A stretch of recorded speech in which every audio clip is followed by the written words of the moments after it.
जर प्रभू तुम्ही आम्हाला तुमचा विसर पडू दिला नाही तर मोठ्या आवडीने तुमचे गुणगान करा. बाबांच्या सोबत जाऊ, भजन पूजन काकडा हरिपाठ कथा कीर्तन हे ऐकू. बस गुण गाईनं आवडी. माणसं म्हणतात हळूच, आता आपल्यात नाही म्हणा कोणी कसं. कीर्तन कोणाचं आहे आपल्याला माहीत नाही, मग गेले कशाला तुम्ही, काय केलं हे माहीत नाही. कीर्तन हरिपाठ आणि काकडा सुरू झाला की याला संडास लागते. आपण त्याच्याकरता नाही आलं सगळं आपलं हित करण्याकरता आलं. म्हणून आवडीनं गाई, गुण गाईनं आवडी. भगवंताचे 6 गुण आहेत, तसे ते अनेक गुण आहेत. अनंत म्हणती माझ्या स्वामी ते, अनंत गुण ज्याचे म्हणून या. असा तो अनंत वेश अनंत रूपे असा असलेला परमात्मा, त्याच्या आवडीने मी गुण गाई. हीची माझी हेच माझ्या जन्माची जोड आहे. माझी सगळ्या माणसाची पैशाची जोड असते, धन दौलत असते, शेवटी काही उपयोग नाही. धन आणि भूमो पशुष्य गोष्ट. किती काहीही करा जागचं जागेवरच जाते, फक्त कीर्तनकार सोडून. आता तुम्ही तुमच्या घराचा अभिमान घेता सगळ्या जगात, आम्ही का मोठ्या मंदिराचा घेत नाही का अभिमान. आम्हाला असं वाटतं आम्ही अमुक तमुक. आता बाबांचं काही माणसं मग अशी बोलून गेलो मी, काही असे दुष्ट शक्ती असतात. आश्रमाला ज्यावेळेस धक्का लावला होता त्यावेळेस बाबा आनंदात होते, सदा आनंद. एखादा तर रडत बसला असतो. पण ज्यांनी फोडतोड केली आणि ज्यांनी पडझड केली त्यांचीच पडझड झाली. संतांना आणि देवाला धक्का लावणं हे फार सोपं नाही. आपण नेहमी पाहत म्हणजे आवडीने तुमचे गुण गाईन. गुण गाईन आवडी हेची माझी सर्व, हीच माझ्या जीवनाची जोड आहे. म्हणले महाराज आणखीन काहीतरी मागा ना, धनसंपत्ती मागा. तुमच्या घरी माहीत आहे, जाऊ पुढती भिके कुत्रे घर राखती. खूप दारिद्र्य आहे. अरे नाही, ज्या गोष्टी प्रारब्धाने होतात त्या देवाकडे संताकडे मागायच्या नाही, आणि ज्या प्रारब्धाने होत नाही त्या संताकडे देवाकडे मागितल्याशिवाय राहू. हा दैवाचा खेळ आहे. आपण ज्या नगरीमध्ये बसलो, प्रभू रामचंद्र सिंहासनावर पाय टाकणार होते, रामराज्य होणार होतं. पण दुष्ट या मंथरीने कैकेयी मातेचं एवढं प्रेम होतं प्रभूवर, कौशल्य मातेपेक्षा अधिक प्रेम होतं. पण किती मनुष्य चांगला असला तर बिघडणारी माणसं जर जवळ असली तर चांगल्याला वाईट करायला टाईम लागत नाही. मंथरीने चिकाटी सोडली नाही. पुन्हा सांगितलं, काय सांगितलं. आपण रामकथा ऐकली. रामाला राज्याभिषेक आणि भरत म्हणले दास होतील. काही गोष्टी अशा सांगितलं की पटलं नाही, तर 1 वेळ 2 वेळ कैकेयीचं थोडं लक्षात गेलं. आणि पुढं फार भयानक रूप आलं त्याला. आणि शेवटी सिंहासनारूढ भगवान होणार तेवढ्यात ते वर मागितल्या गेले. एका वराने प्रभू रामचंद्राला 14 वर्षे 14 दिवस वनवास, आणि दुसऱ्या वराने माझ्या मुलाला सिंहासन. पण ज्याच्याकरता मागितले त्यांचा तर विचार केला नाही, ते राम भक्त होते. सवळच कालच सांगितलं बाबाने की तर नंदीग्रामला भरताने ज्यावेळेस प्रभू गेले त्यावेळेस पुन्हा अयोध्येत आले नाहीत. नंदीग्रामलाच प्रभूचे पादुका ठेवून 14 वर्षे राज्य केलं. ज्यावेळेस प्रभू गेलेत मी दैवाबद्दल सांगत होतो. आणि मग राजा भरत आपल्या मामाच्या घरून इथं आलेत. आणि सगळी अयोध्या ओसाळ निस्तेज, वृक्षे वल्ली सगळे सुकलेली दिसली. काय कारण कळे ना. घरात जाऊन पण राजवाडा सगळा ओश सगळा. आणि होता आईकडे गेले, कैकेयी मातेकडे. कैकेयीने सांगितलं की भरता बरा आला. मी तुझ्याकरता वर मागून काय वर मागितलं. एका वरांनी रामाला वनवास आणि दुसऱ्या वरून तुला सिंहासन. मग माता न तू वैरीने, तू माझी आई नाहीस, माझी वैरी नाहीस. 8 दिवशी आईचा त्याग केला. भरत आपली जननी तेजे श्रीराम के काज. देवाकरता त्यांनी आईचा दुष्ट वृत्तीच्या आई विचार केला नाही. आणि मग सुमंताला सांगून तयारी केली. सर्व सेना घेऊन निघाले. प्रभू त्यावेळेस आपल्या इथं चित्रकूटला होते. आणि त्यांना वाटलं की पुन्हा सैन्य घेऊन भरत आला की काय. बरंचसं रामकथा आपण ऐकली. आणि शेवटी सांगितलं की प्रभू भरत आपला आहे, राज्य आपलं आहे, आपण लवकर चाला आणि आपलं राज्य आपल्याला घ्या. आता राज्याकरता आणि पदाकरता काय काय होते आपण घरी गेल्यावर विचार करा. तर हे सगळं सांगितलं, परंतु प्रभूने सांगितलं की नाही नाही भरता हे तसं नाही. हा आईचा काही मातेचा दोष नाही, आपल्या वडिलाच्या पत्नी प्रेमाचाही दोष नाही. त्याने सांगितलं भरताने की पत्नी प्रेमामुळं, आपल्या वडिलांच्या पत्नी प्रेमामुळं आणि माझ्या आईच्या मूढपणामुळं आपल्याला वनवासात यावं लागलं. म्हणून आईचं पत्नीप्रेम म्हणता येणार नाही आणि आईचं वडिलांचं पत्नीप्रेम म्हणता आईचं मूढपणा म्हणता नाही. दैवे जात दुःखे भरता दोष ना कुणाचा, पराधीन आहे जगती पुत्र मानवाचा. अरे हा दैवाचा खेळ आहे. ऐसे दैव घेती झोले आणि तेथे कोणाचे ना चाले. याच्याकरता मी सांगितलं की आपण ज्या गोष्टी दैवाने होतात विनाकारण देवाला संतांना संकटात टाकायचं नाही. म्हणून सांगितलं प्रभूने की काहीतरी धन दौलत मागून घ्या. लोक तर मागतात, हे अमुक करा तमुक करा, मला नाही लागत. तिसऱ्या चरणात सांगितलं न लगे मुक्ती धन संपदा संत संग देई सदा. पैसा नको म्हणणारे माणसं आहेत का? लहान मुलाला कळत नाही तरी हात पुढं करत असतो. धन का नको? नाथबाबांनी सुंदर वर्णन केलेलं आहे. स्थेयम युषा अनृतम दंभो काम क्रोध वस्मयो मदहा भेदो वैरम अविश्वासो अविश्वास संस्पर्धा वेचना वेचना. हे 14 अनर्थ भागवतात आहेत. नाथबाबांनी याच्यावर खूप सविस्तर गोड भाषा आहे. किती आपण करावं. आईची भाषा आहे ना, मग ते सगळं वर्णन केलं. हे अनर्थ आहेत सगळे म्हणून नको. तुका माने धन आम्हा गोमा सासा. बर ठीक आहे, पण मुक्ती का नको? मुक्ती करता तर सगळे लोक माणसं प्रयत्न करून राहिले, उपयोग नाही. मोक्ष तुमचा देवा दुर्लभ तो तुम्ही ठेवा. आम्हाला ते वैकुंठ जाऊन काय बाय करावे, उगीची पैसावे माऊन निरू. मोठं व्हायचं आणि घरात बसायचं, त्याला काय मोठ्याचं जेवणसुद्धा चिवड करून असतं. ते काही प्रेमाचं नसते. 17 जण येतात, चिवड करतात, काही टाकलं का काय गेलं काय असं सगळं ते सगळं हाताळलेलं जेवण. मोठं झाल्यानंतर स्वतः काही करता येत नाही, स्वतः काही बोलता येत नाही, स्वतः कुठं जाता येत नाही. ऊंचा तो सब कोई चले, नीचा न चले कोय. अरे एक बार नीचा चले वो सबसे ऊंचा होय. ठला विठाला विठाला विठाला नको म्हणले मला मग तुझी मुक्ती. मुक्तीला धन संपत्ती ठीक आहे, पण मुक्तीला डावलणारे तुकोबार छातीला हात लावून चालतात. न लगे मुक्ती धन संपदा. मग काय पाहिजे महाराज? संत संग देश. संताच्या संगतीत काय आम्हालाच तर पंगत मागतात ते. आणि येताना म्हणतात काही कपडे घेऊन या, काय घेऊन या. मग काय त्यांच्या संगतीत काही मिळणार आहे का आपल्याला? संतांच्या संगतीत जे मिळते ते देवाच्या संगतीत मिळत नाही. म्हणून वैकुंठ सोडून संत सदनी आहे. भगवंताने वैकुंठ सोडलं, संतांच्या घरी आलं. अनेक प्रमाण आहेत. संत संग दे सदा. महाराज आपण म्हणतो ते बरोबर आहे, पण आता 9:15 वाजले ना, किती वेळ तुम्ही आता सांगता? बरं मग पण त्याच्याकरता तुम्हाला दुःख भोगावं लागलं. एखादा मुलगा हट्टी असला, काही दिलं मग अशी सांगितल्याबरोबर फेकू देत. आणि वडिलांनी नवीनच जसं काही वस्तू आणली, ती नवीन असल्यामुळे कोणाला हात लावू दे ना, आणि सांगितलं ही मुलं काही तोडफोड करीत देऊ नको कोणाजवळ, मंडळीला सांगितलं. आणि नेमकं मुलगा तेच मागायला लागला. मग हे दे ते दे, काही नाही. शेवटी आईने दिले काढून, मुलाचा हट्ट आणि दिले काढून. बघ हे तुला वस्तू देतो, पण जर काय झालं तुझे वडील तुला आणल्याशिवाय मारल्याशिवाय राहणार नाही. पहिल्यांदा तर म्हणले त्या वस्तू नाही, त्याच्यात बागुलबा आहे. आता बागुलबा कुठे जन्माला आला का? पण आई भीती दाखवते. तसं भगवान म्हणायला लागले, महाराज तुम्हाला संतांची संगती पाहिजे ना, पण तुम्हाला मग गर्भवासाला जावं लागेल. महाराज म्हणतात गर्भवास? आणि गर्भवास का आम्हाला काय? तुका म्हणे गर्भवासी. तुका म्हणे गर्भवासी, तुका म्हणे गर्भवासी, का म्हणे गर्भवासी, का म्हणे गर्भवासी.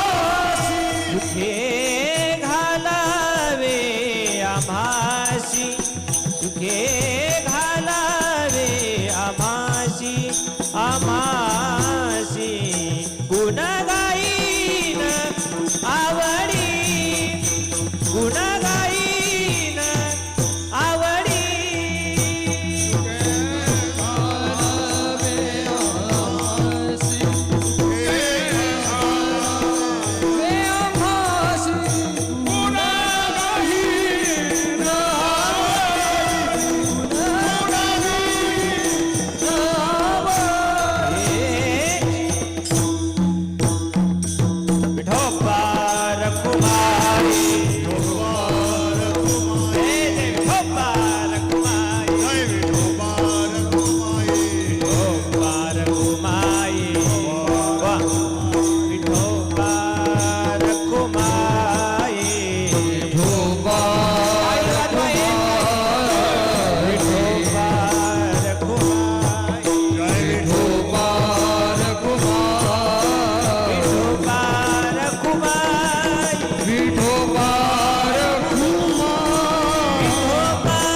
गर्भवासाला जाऊ. महाराज म्हणायला लागले, तुका म्हणे गर्भवासी सुखे घाला. महाराज कल्पना आहे की नाही का एअर कंडिशनचं घर आहे का?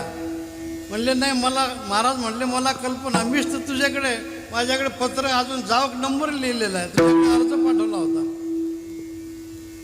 काय सांगो गर्भीची यातना, मज भोगिता नारायणा, मांस मळमूत्र जाणा, तुझ क्षणोक्षणा ध्यात असे. मीच अर्ज पाठवलेला तुझ्याकडे. मग तुम्हाला माहिती असताना जाणून बुजून आगीत का उडी टाकता? बरोबर गर्भवासात दुःख आहे असं माहिती असताना तुकाराम महाराज म्हणतात, जर संतांची संगती करता पुन्हा पुन्हा गर्भाला यावं जन्माला यावं लागत असेल, ते दुःख अधिक सुखा करता थोडं दुःख आम्हाला मान्य आहे.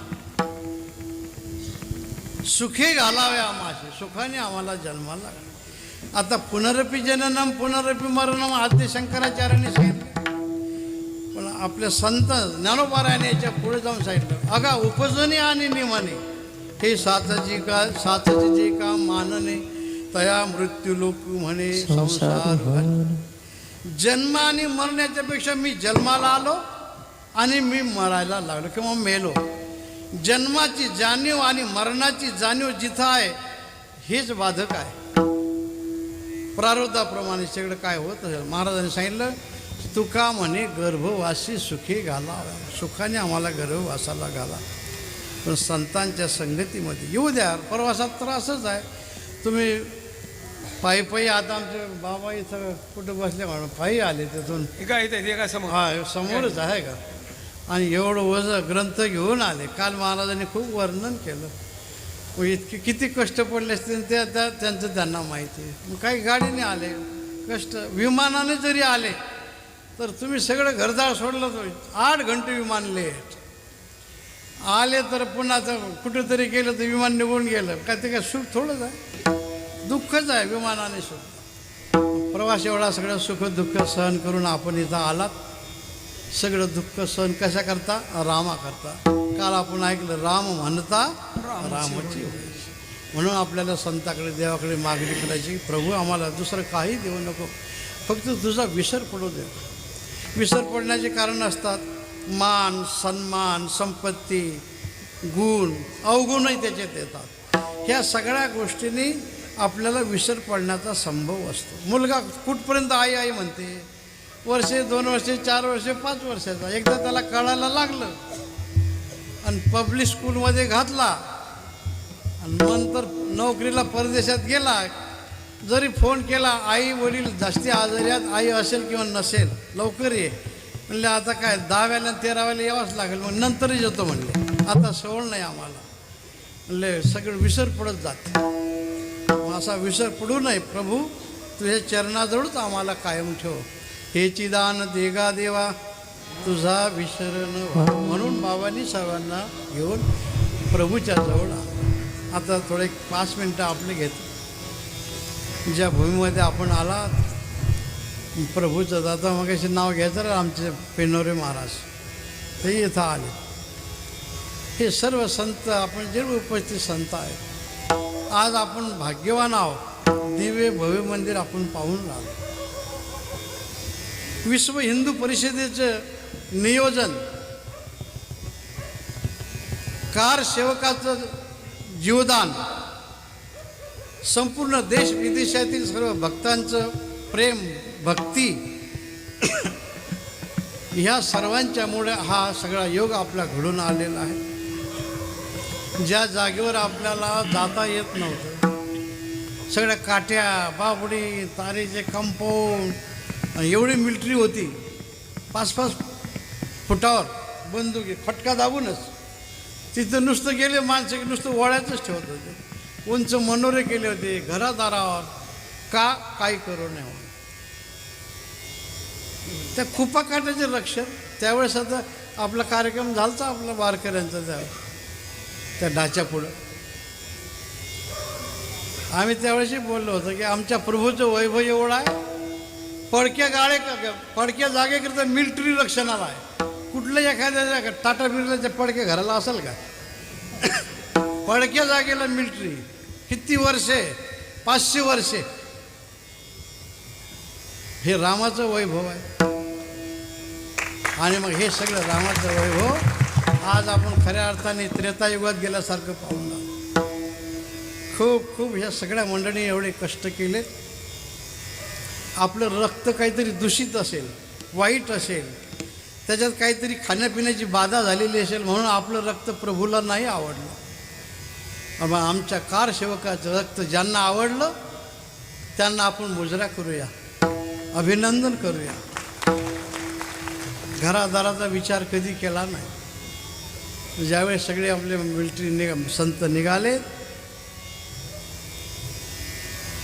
अनेक त्याच्यात आंदोलन झाले, पण 3 आंदोलनं अधिक झालेत. रामचंद्रदासजी महाराजांच्या दिगंबर आखाड्यापासून सगळे संत कुठंतरी इकडे तिकडे लपलेले होते. याची चोरी होती. त्या प्रदेशचे त्यावेळचे मुख्यमंत्री मुलायम सिंग, त्यांना एवढी सद्बुद्धी सुचलेली होती, काय काय केलं असेल काही सांगता येत नाही. रस्ते बंद, हॉटेल बंद, वाहतूक बंद, सगळं बंद. आणि रस्त्याने कोणी जाऊ नये म्हणून तारे टाकले होते सीमेवर, त्याच्यात करंट, आजूबाजूला जाऊन पाटाचं पाणी. पण आपले कारसेवक कसे कुठल्या रस्त्याने कसे येत होते. आणि ज्या ज्या वेळेस जिथं जिथं असतील तिथं हे सगळे अयोध्या नगरीतले सगळे लोक, आजूबाजूच्या परिसरातले लोक, कारसेवक कुठं असं माहिती पडलं की तिथं रात्री अपरात्री जेवण घेऊन जायचं. एकही कारसेवकाला उपाशी ठेवलं नाही. आणि कारसेवकाने विचार केला नाही की आपल्याला घरी जायचं आहे, मुलं बाळाचं कसं होईल. येतानाच ते सगळं बांधून आलं होतं पट्टा. बस मरेंगे या करेंगे, राम लला हम आएंगे, मंदिर यही बनाएंगे, मंदिर भव्य बनाएंगे. हे आज आपण पाहून राहिलो. हे आपलं भाग्य आहे. दिगंबर आखाड्यातून ज्यावेळेस सगळे निघाले दुसऱ्या दिवशी, तो जोपर्यंत होतो तोपर्यंत मठामठातलं साहित्यसुद्धा घेऊन टाकलं. गाड्या यायच्या मिलिटरीच्या, पोलिसांच्या, त्यांना पटत नव्हतं पण पटून घ्यावं लागत होतं. सत्तेपुढे शहाणपण चालत नसतं. आणि प्रत्येक मठात त्यांना माहिती आहे कारसेवक खातात ना, सगळं भरून घेऊन जायचे आणि पोलिसांना द्यायचे तिकडे त्यांच्या स्वयंपाकात. पण हे सगळे मायबाप होते गावातले, परिसरातले, जेवढं नेलं तेवढं रात्री पुन्हा आणून टाकायचे मठात. पण एकही कारसेवक भक्त, राम भक्त उपवाशी राहिला नाही. आणि ज्यावेळेस ते निघाले त्यावेळेस वर सगळे मशीन गन लागलेले सगळं, आणि नुसतं गोळ्याचा पावसाळाच चालू होता. समोरचे मरून राहिले, रक्त वाहून राहिलं, मागचे पडत नव्हते, उलट तिकडे पडत होते. एखाद्या घरात चोर आले तर माणसं घर सोडून आपल्या घरातून निघून जातात. गोळ्याने माणसं मरून राहिलेत, पण कोणी अगं आई अगं बाबा रे म्हणत हे राम हे राम. मागचे मेले की पुढचे येतच होते. त्यांचे हात थकलेत, बंदुकीच्या गोळ्या संपून गेल्यात, पण राम भक्ताची श्रद्धा त्यांना मोडता आली नाही, तोडता आली नाही. आणि मग पुढचे प्रसंगाचे अनेक घडलेत. एवढे सगळे कष्ट, एवढं दुःख, एवढं सगळं सहन केलं. आणि विश्व हिंदू परिषदेच्या या नियोजनाखाली शासनाच्या माध्यमातून सत्तेशिवाय तर काही करता येत नाही. हे दिव्य भव्य मंदिर भक्तांच्या सहकार्याने, मोठमोठे उद्योगपती तयारच होते, आम्ही बांधून देतो. पण ते बिर्ला मंदिर, टाटा मंदिर, अंबानी मंदिर असं झालं असतं ना. पण हे राम मंदिर 5 रुपये देणाराला वाटतं माझं आहे, 5 लाख देणाराला, 5 कोटी देणाराला वाटतं माझं आहे.